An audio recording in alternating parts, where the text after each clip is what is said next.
What's up, and welcome to another episode of Caged in the Crib. I am the one and only Thrusting Justin Overton. In today's episode, I will be having a sit-down conversation with Liam DeMond of Cageside Management.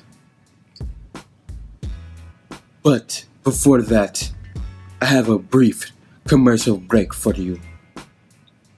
And then we will get into our interview.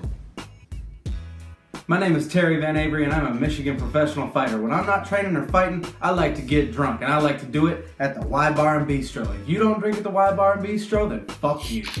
So I'm here with today's guest, owner, proprietor, whatever you want to call it, the head honcho of Cageside Management, Liam DeMond. That's how you say it, right? What's up? All right, cool. What's up? Thanks for coming to Cage in the Crib. How you doing, man? Good, man. Thank you for having me. Anyway, I can get voice out there. I'm always open to it, man. All right, cool. Thank you.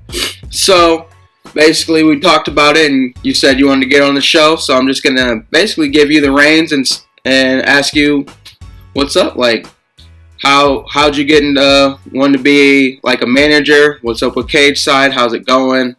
Name some of the guys you got. Let me know a little bit. Yeah, so as far as managing, there's something I never truly honestly thought about doing. One day, Kenny Cross hits me up because I'm about to take a management position at where I work. And me and him get talking MMA. And he's like, yo, I'm about to make my pro debut. And he's all like, why don't you be my manager? And I'm just like, I don't know shit, but sure, let's do this. So me and Kenny link up and stuff. I start working with Kenny for a little bit. And, you know, we're both 20 years old at the time. We're young bucks, you know. We're both learning a lot about the game. And, I mean, I still didn't know nothing about it. So I start helping him out and stuff, you know, and I start understanding a little bit. I get tight with Friendo and start learning from Friendo. And I start loving it, you know. I really loved it, the atmosphere, the fighters. And the biggest thing about it for me was helping Kenny out every way possible, making sure he was able to focus on what was important. So after about a year, I started, you know, really loving it. And then I came to the realization that I want to make it, you know, a career goal. But it's like, you can't make a living off of managing one fighter. So I was like, I got to start up a company. I got to start up, you know, a business. So it was like, I'm going to need more fighters and I'm going to need a name. So the first name that came to mind right off the bat was Cageside Management. I decided that if I was going to start up a company, it was going to be dedicated to MMA and MMA only, because you got like other sports agencies out there that they handle all the sports and stuff, but you know, I got no interest in any other sports. MMA is the only thing I really watch. So Cageside, it was made for MMA, and then it came to the hunting down fighter part. So I had Kenny, and then the next guy that came to mind was Brett Martin. Because Brett came up with the same time as Kenny. He was another young dog, so I hit Brett up, told him what I had in mind with Cageside, what I wanted to do, and he was down for it. And so we met up, got Brett on the team, and then next person was Alex Davidson, who was at the time he was a pretty top prospect amateur for KOP. Made his pro debut against Jamal Hill. I got Alex on the team because he was actually a training partner of mine. We trained together at the same gym. And then after Alex, it was Idris Perry, who was set to make his pro debut. So that was like kind of my original group. That's what really got Cageside started. So have you, like, how many guys are you managing right now? Right now, I think we're at 10 right now. So you got a couple of out-of-staters, and but mostly everyone's here in Michigan right now. You manage amateurs and pros? Yep, I do got some amateurs on the team too. I got Zach Mendham, Shane Rodenberg, the Perry twins, Idris and Abbasi. That's pretty much it for amateurs right now. So is there a difference in between managing pro guys against amateur guys?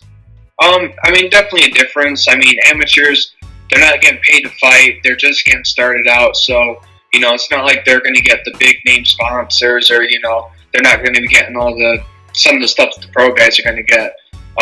You know, they're easy to work with, but I still want to get them, you know, we still obviously get them sponsors, and still give them like a certain level of promotion and stuff, getting them their flyers made up, trying to get photo shoots done with them and stuff. So, they're amateurs, they're not getting paid, but they still got to build their brand. And so that's what we try and aim to do with the amateurs, is just help them build themselves and develop their marketing levels early. And, if you get that down in your amateur days, you'll be set when you're pro, when it really matters. So you said you got about 10 guys, right? Yeah. So how many guys other than Brett Martin do you have fighting for Lights Out? On the pro side or in general? Just in general. So I got a guy from our gym, actually. He's going to be making his MMA debut.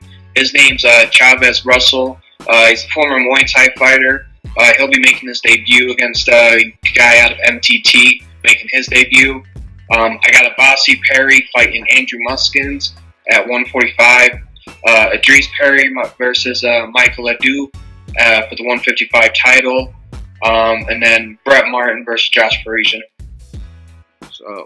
So Brett's pretty much your biggest guy, like, yeah, prospect wise. We did have a guy coming out to fight Jamal Hill, a guy called Tyler Vogel we manage.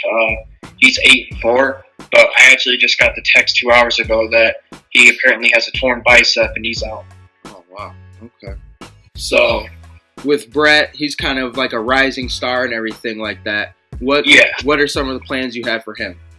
2019, we got Brett a fight pretty early this year.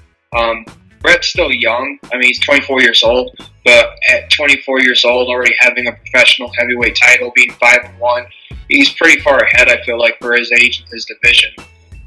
But like this year, he beats Parisian, and if he finishes Parisian too, if he beats him regardless, it's a big win. But if he pulls off a first round knockout or a big first round finish, it'll really elevate him and it'll get those eyes on him from the UFC. I feel like definitely I want to get Brett out of Michigan this year, get him on the bigger stages. Try and get him like a fight with Legacy or like a small 2-fight deal with Bellator or something. So he definitely deserves to be fighting on the big stages now. Okay. So, who do you think is going to have the biggest 2019? Out of my entire roster? Yeah. Or in Michigan? In Michigan. In Michigan? I don't know. It's a hard one to say because I know Troy Lampson's been getting a lot of eyes on him. I've seen he's been on the top lightweight prospect list to sign a lot. So I think Troy will definitely have a big year. Jamal. If Jamal keeps doing what he's doing, he'll definitely have a big year. Obviously, Brett. Those are really the top guys right now that I see, making the biggest moves this year. Are any of your guys on your roster deciding to make that jump anytime soon? Like, you have any guys who want to go from amateur to pro? I think Idris will definitely go pro this year. If he beats Adu, puts him at 5-0.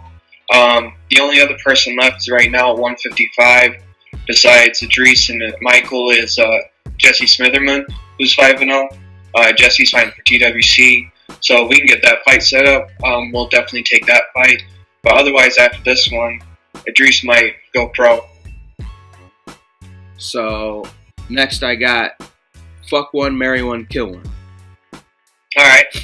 I got Kenny Cross, Justin Overton, Matt Frendo. Kill Matt Frendo, first off. I'll fucking kill Matt Frendo. And then we got fucking Mary? Yep.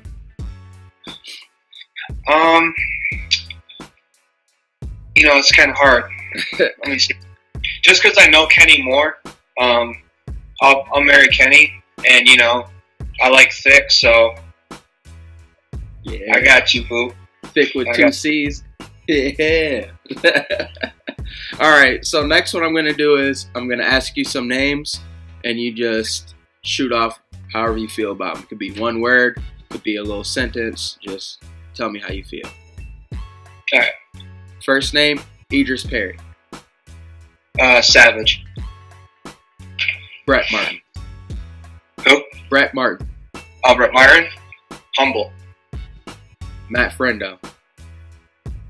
Afro. Ugly. Kenny Cross. McGregor. Liam DeMond. Suge Knight. Cageside Management. Up and coming, soon to be one of the top companies. All right. So that's enough with the question segment. So next what I'm going to have you do is the staple of the show. I want you to cut a promo. So I'm going to cut a promo. Yep. All right. So are you ready? Got it. All right. Cut your promo. February 16th, Cageside, a.k.a. the New Age Death Row. We coming through the Grand Rapids, baby. We taking over your town. We running that shit. We leaving with all the belts at night. All the bitches, all the ring girls. We untouchable, unstoppable, baby. We coming through, undefeated, undisputed. Ain't got shit on us. We taking over this joint, and that's what's good. Okay, so real quick shout out to our sponsors. We got Steely Teas, big help to the company. We got Our Life CBD. And this has been Cage in the Crib, and fuck Cage in the Cave.